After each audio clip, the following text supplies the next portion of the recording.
our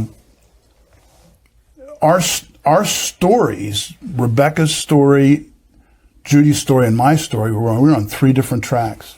Judy and I had gone through a difficult time in our marriage, and we were separated for about 1.5 years back in 2004, 2005. Oh.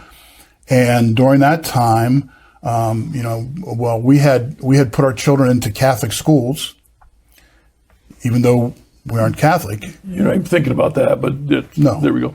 But the DC public schools are not a place for our children to be in their high school years. And so one went to DeMatha Catholic, and I went there and was teaching there and coaching football. And our other 2 went to Bishop O'Connell over in Virginia. And when our daughter was there, she was greatly influenced by the Catholic influence there really affected her. She ends up going into the Catholic Church in 2008.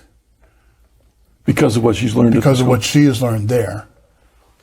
Judy, after us going through our marital struggles, she ends up going to our local Catholic church, which was right around the corner, like 2 blocks from us, and she needs to tell that part.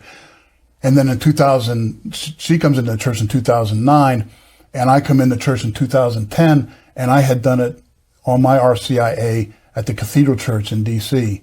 because we were all seeking something, and we all found it in the Catholic Church, and we found it completely separate from each other. And she just reminded me this morning, you wanted to say about the Scott Hahn book? So I found out we were all reading the same book, Rome Sweet Home by Scott Hahn, all at the same time. But he was in Philly, and Becca was in Philly, and I was in D.C., and it was that How did that book fall into your laps? I mean, it's not one you would pick up on your own usually, but... I don't even know. I don't know. I was reading Merton. I mean, I did have I had sort of a mystical bent, so we did a lot of reading in Merton and other mystics. And I don't know how we ended up with Scott Hahn's book, but we all 3 were reading at the same time and did not know that. And that book was really pivotal in my coming to the Catholic faith. And